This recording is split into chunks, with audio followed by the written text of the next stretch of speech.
이번 주 강단 말씀이 그리스도인의 자존감 그랬는데 새벽 예배 때 여러분들에게 조금씩 더 보충을 해서 이렇게 설명을 하고 있습니다. 그래서 여러분들 새벽 예배 메시지를 잘 들으면 그러면은 다시 한번 여러분들이 강단 말씀을 다시 확인하고 또 말씀 가운데 늘 설 수 있도록 이렇게 하고 있습니다. 지난주 이번 주 강단 말씀이 그리스도인의 자존심 그랬는데 여러분들 이 말씀을 내가 언약으로 붙잡을 때 그 말씀이 그대로 성취되는 그런 응답이 일어납니다. 이번에도 누가 그런 얘기를 하더라고요. 그래서 너 한번 간증 한번 서라 그래. 하나님 말씀대로 도저히 불가능한 상황에서 가능케 하는 하나님 역사를 체험한 사람이 있어요. 본인이 얘기를 해야 될 것 같아서 제가 또 얘기하면 또 그래서 그렇습니다. 그러니까 하나님이 역사하시는 건 오늘 이 말씀이 굉장히 은혜 가지고 힘이 돼 가지고 그래서 현장에서 승리하는 그런 응답들을 누리는 경우를 많이 볼 수 있습니다. 우리 또 윤학영 전사님도 보니까 말씀 잡고 기도하면서 현장에서 또 큰 응답들을 받는 것을 제가 수차례 들었습니다. 하나님은 살아계시고 하나님께서 우리에게 주는 말씀이라는 것을 내가 언약으로 잡는 거예요. 그러면 하나님은 그 말씀대로 역사를 이루는 거예요. 나는 불안하고 두려운데 하나님께서 말씀하실 적에 뭐라고 그랬어요? 야곱아 나를 창조하신 여호와께서 말씀하시니라. 이스라엘 너를 지으시어 말씀하시니라. 내가 너를 어떻게 했고? 구속하였고 내가 너를 지명하여 불렀나니 너는 내 것이라. 구속하고 지명하여 나를 구속이 은혜. 또 하나님께 나를 부르신 은혜. 그러면서 내가 물 가운데로 지나갈 때도 내가 너와 어떻게 할 것이라? 함께 할 것이다. 강을 건널 때 물이 너를 침몰하지 못할 것이다. 불꽃이 너를 사르지도 못하리니. 그렇잖아요. 네. 불 가운데로 불이 너를 사르지도 못할 것이다. 불꽃이 너를 사르지. 그렇게 얘기했잖아요. 그러면서 뭐라고 했습니까? 하나님은 나는 여호와라. 네 하나님. 애굽을 너의 속량물로 구스와 수바를 너에게 주었노라. 모든 것 다 하나님의 자녀에게 다 준 거. 이런 것까지 여러분들 자존감이 희복이 되고 힘이 나야 되는 거예요. 나는 보니까는 상대를 보니까 너무 그거 골리앗 대단한 것처럼 보이잖아요. 이 말씀이 그대로 성취되는 응답들을 누렸다고 그러더라고요. 그러니까요. 말씀 붙잡고 사는 게 최고예요. 이사야 41장 10절에도 말씀하셨잖아요. 두려워하지 말라. 이사야서가 그래요. 그런 말씀들이 힘을 주는 메시지가 많아요. 내가 너와 함께함이라. 놀라지 말라. 나는 네 하나님이 됨이라. 그렇거죠. 내가 너를 굳세게 하리라. 참으로 너를 도와주리라. 참으로 나의 의로운 오른손으로 너를 붙들리라. 제가 간증 들은 얘기인데 어떤 목사님이 그런 간증을 하더라고요. 아주 교회에 아주 나오기는 나오는데 불신자처럼 산대요. 기자 출신이라고 들은 것 같은데 그 똑똑하고 그러니까는 막 그냥 성경도 이렇게 해서 나오기는 나오는데 비난하고 막. 그래서 이 사람이 암이 걸렸대요. 그런데 이제 권사님이 신방을 갔대요. 신방을 갔는데 뭐라고 얘기를 못하는 그 사람한테. 성경도 잘 알아가지고. 그래서 손이 다 썼대요. 이사야 41장 10절을.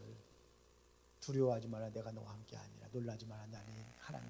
이거를 쭉 써가지고 그래서는 가가지고서는 신방 가서 병문안 가가지고서는 딱 해가지고는 그래서 얘기 좀 해주고 그래서 마지막에 나올 때에 종이다 그걸 쓴 거를 딱 집어줬대요.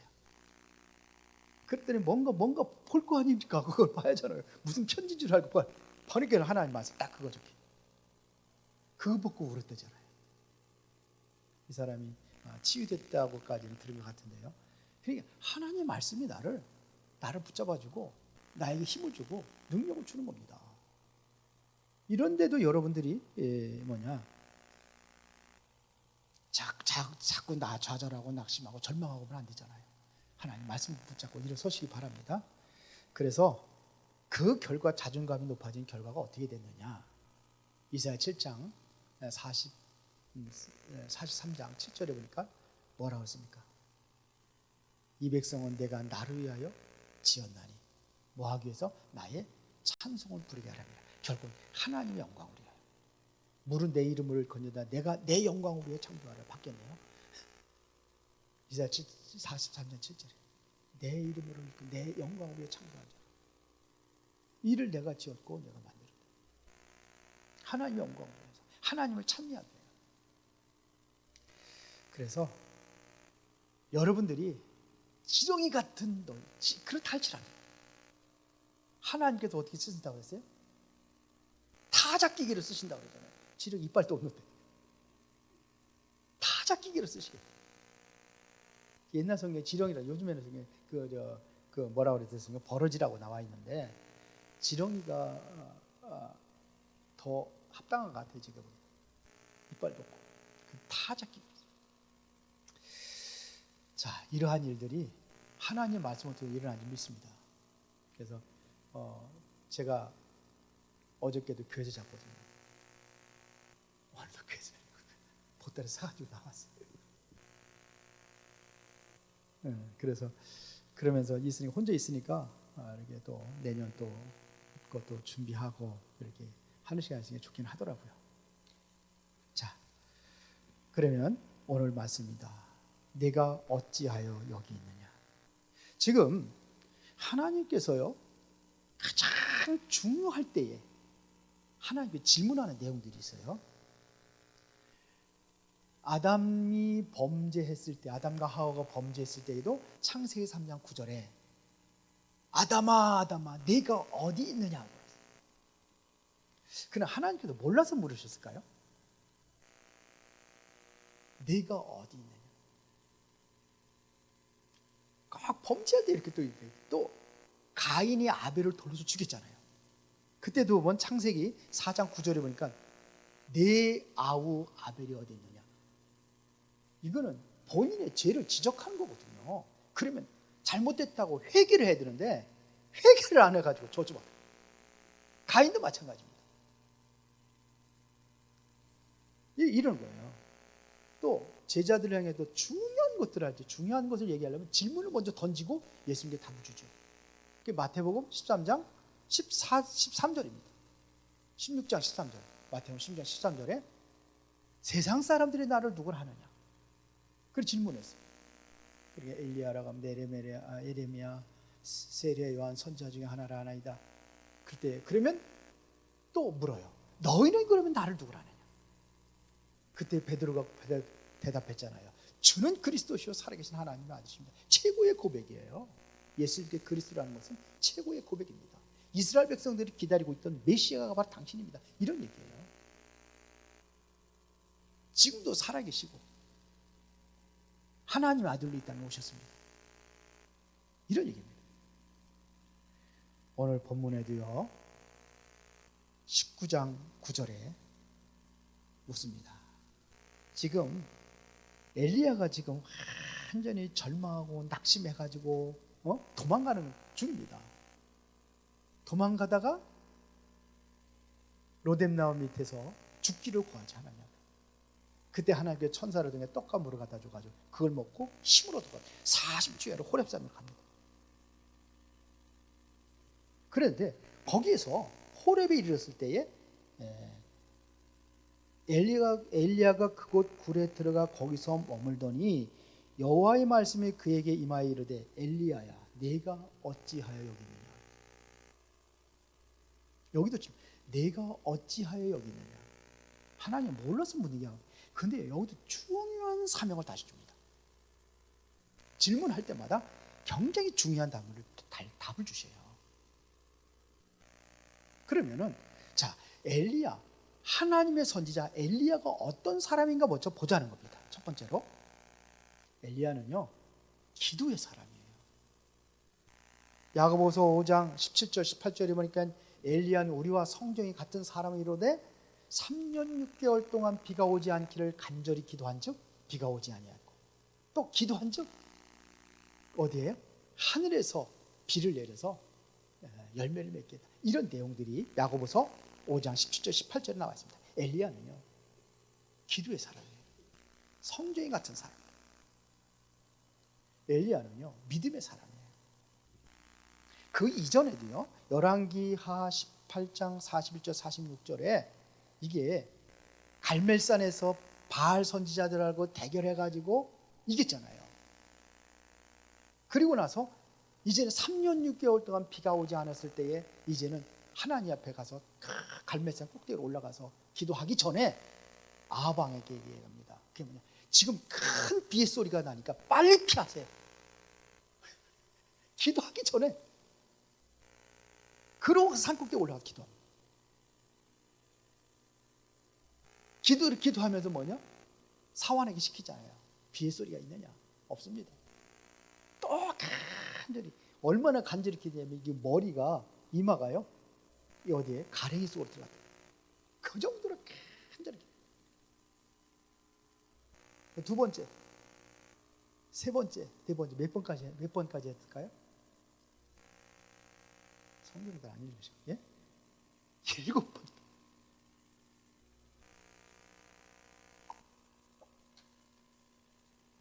일곱 번째.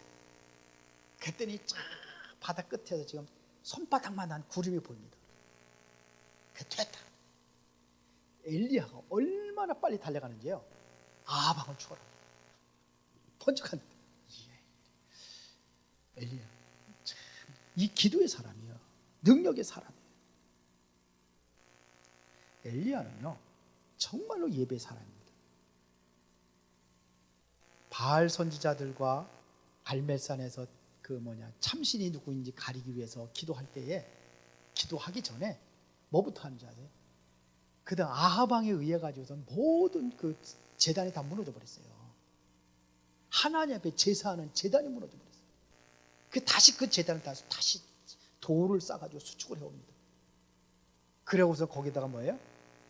짐승을 잡아가지고 각을 떠서 올리고 도랑을 파고 물을 가물었는데 물을 어디서 또 물을 12동을 갖다가 부었어. 붓고서 기도하잖아요. 그게 뭐냐? 예배의 사람이에요.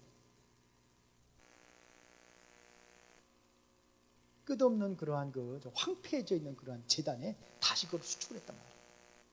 그 예배를 회복하는 겁니다. 그리고 하나님께 기도할 때 불을 내려주셔가지고 어디에? 그 제단뿐만 아니라 제단 주변에 있는 그 모든 물까지 다 핥았다고 그랬어요. 예배의 사람입니다. 예배를 굉장히 경솔히 여기는데 예배를요 굉장히 중요시 여겨야 돼요. 예배가 전부 답니다. 이스라엘 백성들 우리 다음에는 오후 예배 때 우리는 그 삶에 대해서 계속 말씀을 전하는데 다음에 충성의 삶이라고 그 마지막 기간에 교회의 삶을 가장 중요했던 교회의 삶을 늦게 얘기하는 거예요. 교회의 삶. 이스라엘 백성들은 전부 다 어디를 향해서요? 교회예요. 성전, 그 이전에 뭐예요? 성막. 거기를 중심으로 해서 길을 내가지고 전부 다 빨리 갈 수 있도록 전부 다 만들었다니까요. 그 영국에서 청교도들이 그 기독교인을 박해할 때에 나는 올바른 신앙을 지키겠다고 해서 102명이 아메리카로 갑니다. 117일이 걸려요.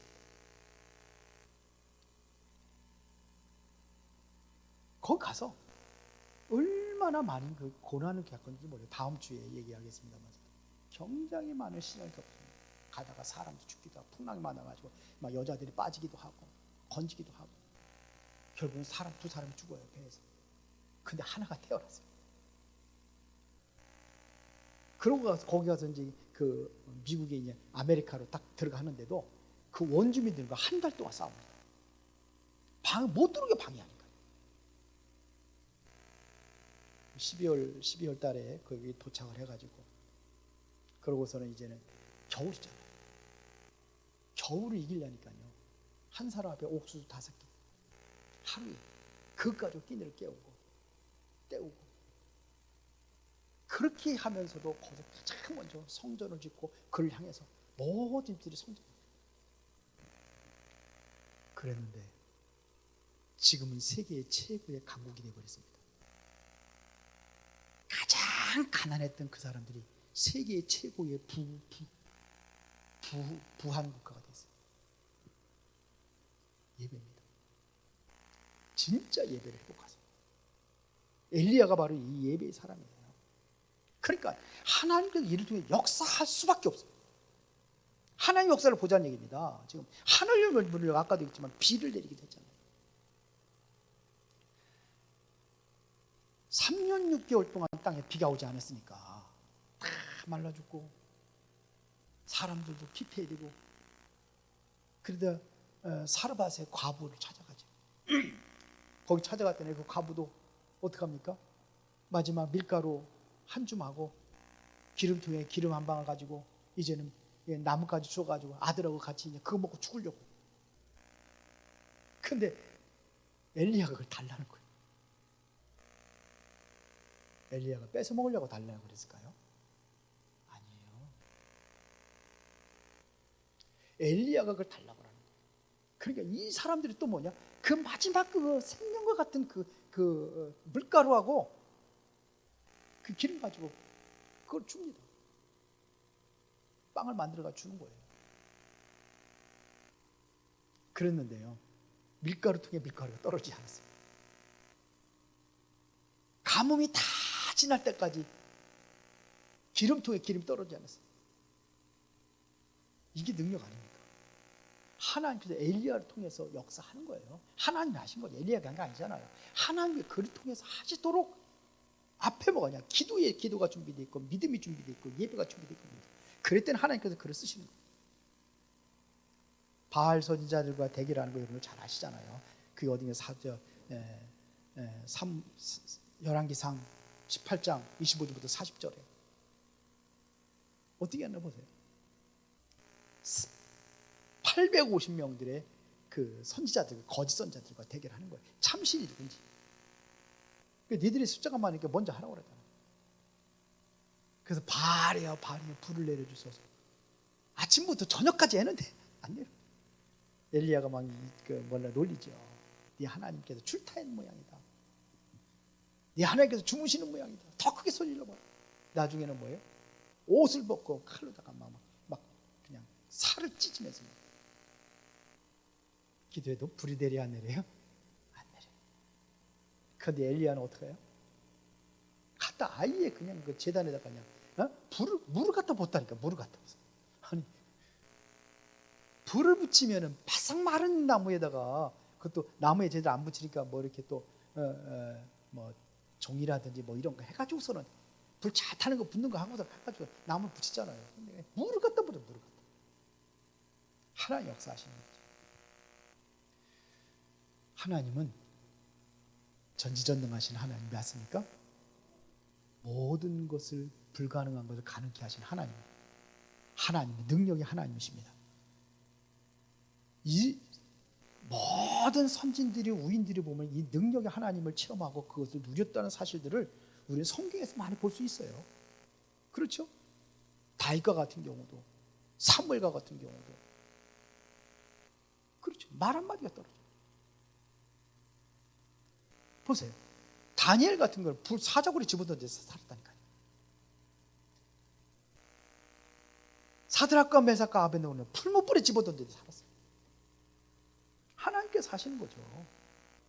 하나님은 이런 능력이 하나님이시고, 그런데 그 능력을 통해서 하나님은 누구를 통해서 역사하시겠느냐 이거예요. 누구를 통해 역사하시겠습니까? 엘리야와 같이 기도의 사람이요, 믿음의 사람이요, 그리고 뭐예요? 예배의 사람이 되어야 될지 믿습니다. 하나님 이런 사람을 쓰시는 거예요. 그런데도 불구하고 이 능력을 행했던 엘리야가 아니 하늘에서 불을 내리고 하늘문을 열고 닫고 했잖아요. 불도 내리고 그냥 비도 내리고 아예 비 오지 않게도 하고 비 오게도 하고 이랬던 능력의 엘리야가 절망하고 말았습니다. 이게 사르 열왕기상 19장 1절부터 8절. 이세벨이 19장 1절부터 4절에 보니까 이거 한번 이렇게 가까이 있는 거니까 봅시다. 2절에 보니 이세벨이 사신을 엘리야에게 보내 이르되 내가 내일 이맘때에는 반드시 내 생명을 저 사람들 중 한 사람의 생명을 갖게 하리라. 그렇게 하지 아니하면 신들이 내게 벌을 내림이 마땅하니라 한지라. 그때 3절에 그가 그 형편을 보고 일어나 자기의 생명을 위해 도망하여 유다에 속한 부엘세바에 이르러 자기의 사환을 그곳에 머물게 하고 자기 자신은 광야로 들어가 하룻길쯤 가서 한 로뎀 나무 아래에 앉아서 자기가 죽기를 원하여 이르되 여호와여 넉넉하오니 지금 내 생명을 거두시옵소서. 나는 내 조상보다 낫지 못합니다. 그 능력을 행했던 엘리야가 완전히 절망해가지고 뭐하는 거야? 지금 죽여달라는 거예요.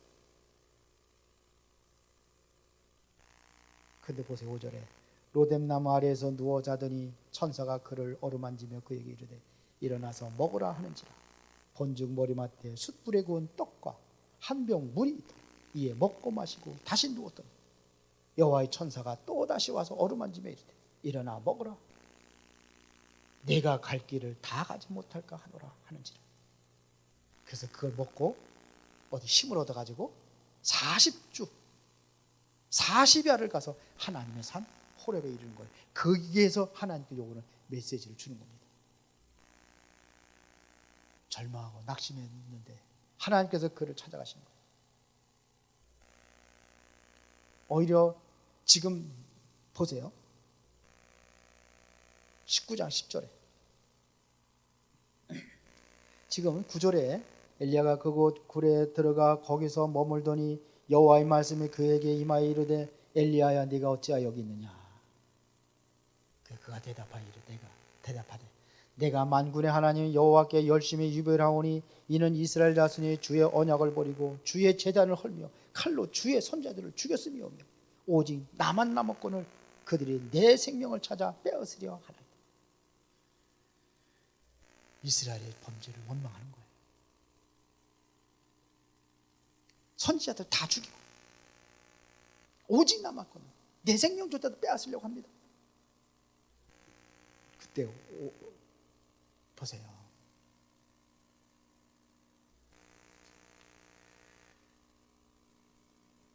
자, 이런 엘리야에게 아까 19장 5절 8절에는 그 천사들이 힘주는 거 봤고요. 이런 엘리야에게 보세요. 하나님께서 이들에게 어떠한 약속을 하는지 그걸 보겠습니다. 그건 조금 이따 보겠습니다. 세 번째 나오니까요. 자, 우리 엘리야가 이렇게 절망을 하고 있으면은 여러분도 절망할 수 있겠어요? 없겠어요? 있어요. 저도 낙심할 때가 있어요.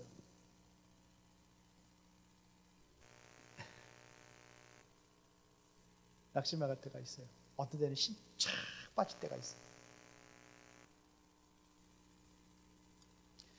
근데요, 목사가 힘이 빠지면은요, 그러면 성도들도 힘이 없어요. 목사가 힘이 있어야 하나님 앞에 정말로 바로 서고 기도하고 능력이 있어야 그래야 성도들 힘을 주고 할 수 있어요. 근데 그러면 이제 어렵고 문제 생기면 막 교회도 막 혼란스러워 막 그렇죠. 그러면 이제 제 나름대로 하나님 앞에 기도하는 게 있어요. 하나님 앞에 기도합니다. 저는 이제 산으로 많이 올라가서 기도하는데 이번에는 아예 교회로 완전히 주저앉아서 기도하게 합니다. 코로나가 아니라 독감이 와가지고. 그러면요, 이게 그때는 우리가 뭐 할 수 있냐? 기도하는 것밖에 없어요. 다른 거 없어요. 기도하는, 여러분들이 절망과 낙심에 빠져 있을 때 뭐 하느냐? 기도하는 게 가장 중요해요. 하나님 말씀 붙잡고 기도하는 거예요. 이번 주 강단 말씀 붙잡고 기도하는 거예요. 강단 말씀이 뭐라고 했는지 그 말씀 붙잡고 기도하는 겁니다. 모세도요, 힘들고 절망하고 낙심할 때 있었고요. 있어요. 그런데 모세도 비슷해요. 모세도 민수기 11장 11절부터 14절 한번 찾아보겠습니다.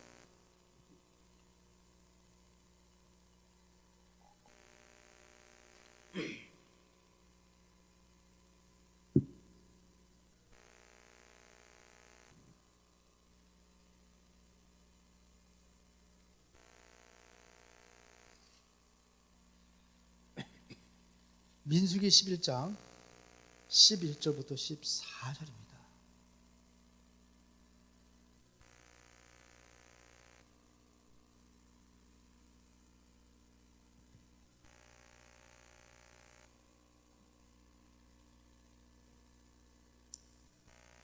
지금 이스라엘 백성들이 참 굉장히 힘들고 어려울 때 이들이 이제는 절망하고 낙심하고 이런 내용들이 여기 좀 나와 있어요. 그러고 나서 11절에 보니까 모세가 여호와께 여짜오되 어찌하여 주께서 종을 괴롭게 하시나이까? 어찌하여 내게 주의 목전에서 은혜를 입게 아니하시고 이 모든 백성을 내게 맡기사 내가 그 짐을 지게 하시나이까? 그러니까 모세도 굉장히 힘든 거예요. 그동안에 이스라엘 백성들이 원망하고 불평하고 그들을 계속 뜨거나고 만나를 주고 메추라기를 주고 하는데도 이들은 뭐냐면 그것이 힘든 거예요. 광야 생활하는 게 힘들겠죠. 그러니까 모세도 그게 모세 같은 지도자도 여기에서 그걸 얘기하는 겁니다. 어째 이 힘든 그 짐을 내게 주어졌냐 이거죠.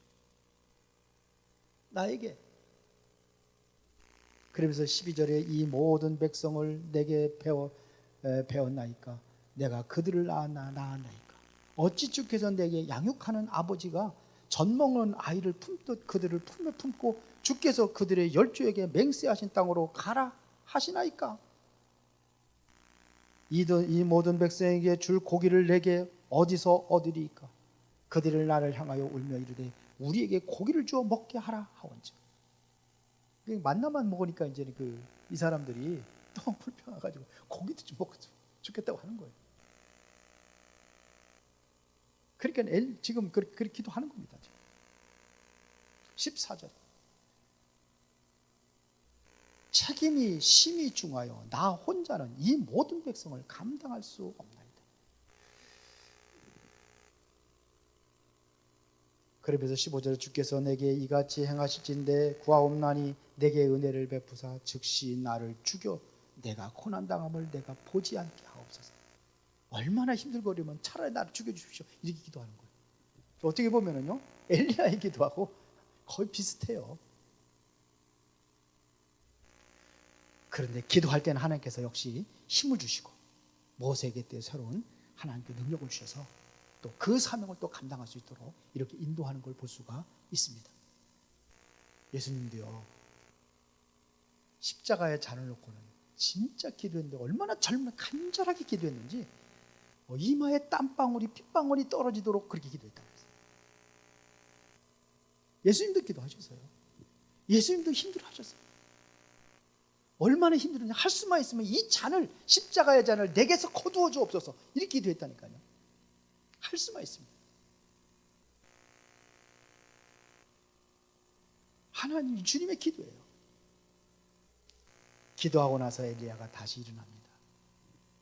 다시 열왕기상 19장으로 한번 가보겠습니다.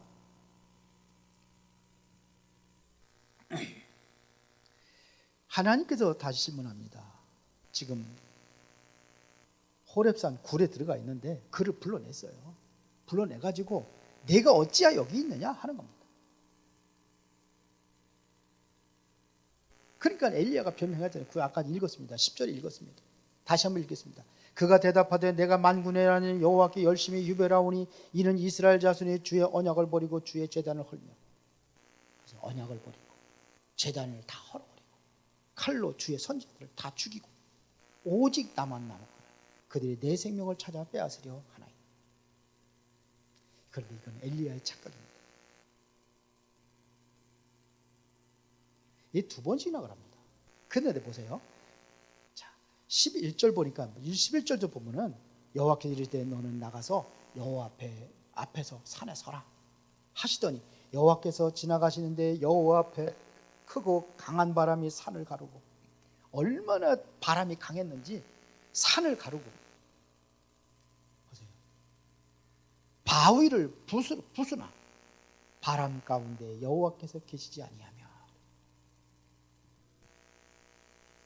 다시 한번 이제 바람 후에 또 뭐가 있냐. 지진이 있으나 지진 가운데도 여호와께서 계시지 아니하며 지진 후에 또 불이 있으나 불 가운데도 여호와께서 계시지 아니하더니 불 후에 세미한 소리가 있는지라.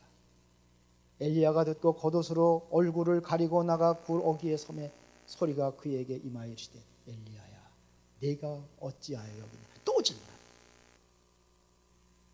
막중한 사명을 놓고 하나님께서 엘리야에게 또 질문합니다.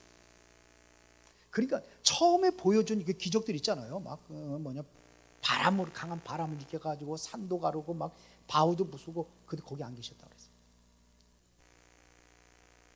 그리고 지진 가운데도 안 계셨다. 지진이나 월지진이나 막 움직일 거 아닙니까? 막 흔들릴 거 아닙니까? 막 쩍쩍 갈라질 거 아닙니까? 그 가운데 안 계시다. 그리고 불 가운데도 안 계시고. 엘리야가 믿고 있던 하나님은 그런 하나님으로 봤어요.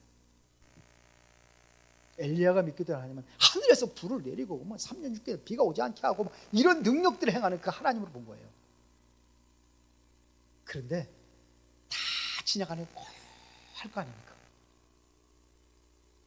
그렇죠? 고요할 거 아닙니까? 그때 세미한 음성으로 엘리야에게 들려지는 목소리가 있어요. 엘리야, 네가 어째 여기 있니? 그때 똑같은 얘기합니다. 그가 14절에 그가 대답하되 내가 만군의 하나님 여호와께서 열심히 유별하오니 이는 이스라엘 자손이 주의 언약을 버리고 주의 제단을 헐며 칼로 주의 선지자들을 죽였으며 오직 나만 남았거늘 그들이 내 생명을 찾아 빼앗으려 하나이다. 이게 엘리야예요. 똑같이 별명을 두 번 해요. 이게 엘리야의 착각입니다. 그런 하나님의 말씀을 다시 회복합니다. 그게 바로 남겨진 사명 19장 15절부터 18절입니다. 여호와께서 그에게 이르시되 너는 내 길을 돌이켜 광야를 통하여 다메섹에 가서 이르거든 하사엘에게 기름을 부어 아람의 왕이 되게 하고 왕을 바꾸겠다는 얘기입니다. 너는 또 심시의 아들 예후에게 기름을 부어 이스라엘의 왕이 되게 하고 또 아벳물라 사밧의 아들 엘리사에게 기름을 부어 너를 대신해 선지자가 되게 하라. 왕을 바꾸고 그리고 너의 후계자 세워라. 누구냐? 엘리사 찾아라. 엘리사를 찾아라. 그리고서 뭐 했습니까? 17절에 하사엘의 칼을 피하는 자를 예후가 죽일 것이요 예후의 칼을 피하는 자를 엘리사가 죽이리라. 그러나 내가 이스라엘 가운데 7,000명을 남기리니 다 바알에게 무릎을 꿇지 아니하고 다 바알에게 입맞추지 아니한 자니라. 엘리야는요 나만 남았다고 그랬어요. 근데 하나님께서는요 너만 남은 게 아니야. 7,000명의 제자들이 있습니다. 드러나지 않은 제자들이 있다는 겁니다. 이게 엘리야의 사명이에요. 진짜 힘들 때, 어려울 때 우리는 하나님 앞에 기도해서 뭐를 회복하는 게 아니라 하나님의 큰 계획을 보고 새롭게 일어나는 기회가 되어야 될 줄 믿습니다. 교회가 조금 좀 혼란스럽긴 한데 기도하라고 하는 거예요. 하나님이 기도하라고 하는 거예요. 하나님께서는 지금도 능력으로 역사하고 계신 줄 믿습니다. 기도하면 돼요. 우리는 다른 거 없어요. 위를 바라봐야지. 도울 힘이 없는 방백들을 의지하는 게 아니라 하나님을 바라고 하나님을 의지하고 하나님께 기도하면은 하나님께서 새로운 역사가 우리가 보지 못했던 다른 세계를 보여줄 수 있다는 얘기입니다. 그래서 엘리야가 그 이후에 뭐합니까? 지금 그 이후에 열왕기하 2장에 보면 어떻게 합니까? 길갈, 베델, 여리고 그쪽에다 전부 다 보면 이게 선지생들이 있었어요. 제자들을 키우는 그러한 쉽게 말하면 그 선지 학교들이 있었어요. 마지막에 이제 그 선지 학교들 다 거치고 나서 엘리야가 어떻게 합니까? 하나님의 부름을 받아가지고 회오리 바람 타고 승천하잖아요. 그때 이제 그 옷을 걷어가지고 다시 능력을 회복한 게 누구예요? 엘리사예요. 더 큰 기적이 일어났어요. 이게 하나님의 역사입니다. 그래서 우리는 뭘 봐야 되냐? 기도하는 사람에게 뭘 보여주냐? 하나님을 향한 하나님의 새로운 계획을 보여주게 돼 있어요. 우리 교회가 이제 새로운 눈이 열려져야 됩니다. 이제 새로운 세계를 볼 수 있는 눈이 열려져야 돼요. 오늘 날 기도하면서 묵상하면서 쭉 생각을 했는데 그래 이제는 혼란을 디디고 이거를 새롭게 일어나는 이 도전의 시작이다. 하나님은 그렇게 역사할 것이다. 저는 그렇게 믿습니다. 자, 예수님이 이 땅에 오신 이유가 뭡니까? 마가복음 10장 45절을 보니까 인자의 온 것은 섬김을 받으려 함이 아니요 섬기게 하고 오히려 자기 목숨을 많은 사람들의 대성물로 주기 위해 오셨다 그랬어요. 예수님께서는요 섬기기 위해서 오셨어요. 그 섬김의 가장 낮은 자리까지 내려가신 거예요. 제자들의 발을 닦아주고 그 정도로 내려가셨어요. 세 종로가 되신 거예요. 그 빌립보서 2장 5절에 보니까 너희 마음에 너희는 무슨 마음을 그리스도의 마음을 품으라. 그런 근본 하나님의 본체시나 하나님과 동등됨을 취할 것을 여기지 아니하시고 오히려 자기를 비워 종의 형체를 가지사 죽기까지 복종하셨어요. 하나님을 복종하고 하나님의 뜻을 따르며 그렇게 섬겼던 분이 바로 예수님이십니다. 우리도 섬김의 자세로 일하면 하나님께 역사할 줄 믿습니다. 왜 예수님께 제자들을 부르셨느냐? 이유가 있어요. 세상 살리기 위해서. 지금 우리가 해야 될 일은 뭐냐? 생명 살리는 일입니다. 이번 12월 25일 날도 한번 생명 초청하자는 거예요. 한 생명 살리기 위해서 하나님 앞에 초청하는 겁니다. 하나님 앞에 초청을 하는 거예요. 예수님을 만날 수 있는 길을 우리가 한번 심부름하는 겁니다. 요한복음 4장에 보니까는 사마리아 여자 수가성의 그 여인 예수님을 만나 12시에 한 정오 그 시간에 오잖아요. 불길로. 근데 예수님께 거기서 만난 거예요. 세상 물 한 바가지 떠줘주고서 그는 생명수를 얻었어요. 그러니까 이 생명수를 얻고 나서 어떡합니까? 물동이를 내버리고선 밖에 나가가지고 동네를 나가가지고 달려가가지고 내가 메시아를 만났다 외치잖아요. 그들을 초청하는 겁니다. 여신이 여기 예수님이 계시니 여기 생명이 있으니까 당신들 다 와라. 그게 바로 우리의 사명입니다. 이거를 위해서 하나님께 부르십니다. 나를 향한 하나님의 계획을 찾는다면 어떠한 환난이 오고 어떤 풍파가 온다 할지라도 하나님께서는 그 뜻을 이루어가게 된 줄 믿습니다. 아무리 아하방과 이세벨이 선지자들을 다 죽이고 다 멸망시키려고 했지만 그러나 하나님께서는 거기에 엘리야를 남겨주고 엘리야 이후에 또 엘리사 7,000명의 제자들을 섬겨놓은 것처럼 하나님께서 새로운 역사의 길을 열게 될 줄로 믿습니다. 절망하고 낙심해 있는 그러한 이러한 상황에서도 우리는 믿음을 지키고 예배 승리하고 기도하면은 하나님께서 역사할 줄로 믿습니다. 전능하시고 살아계신 아버지 하나님 감사합니다. 오늘 이 저녁에도 주님의 이름으로 기도하며 또 우리의 새로운 세계를 볼 수 있는 그러한 응답의 문을 열어주시옵기를 원합니다. 주께서 능력으로 역사하여 주시옵소서. 오직 사람을 바라보지 아니하고 하나님만 바라보면서 함께 기도하고 주의 능력으로 하나님의 뜻을 이루어 나갈 수 있도록 축복하여 주옵소서. 이제 그동안에 보지 못했던 새로운 세계를 보기를 원합니다. 하나님께서 준비한 감춰져 있는 크고 비밀한 것들을 보기를 원합니다. 그리하여 해서 하나님께서 영광 받아주시고 하나님이 계획하신 일들을 바로 이루어 나갈 수 있도록 축복하여 주시옵소서. 예수 그리스도 이름으로 기도드리옵나이다. 아멘.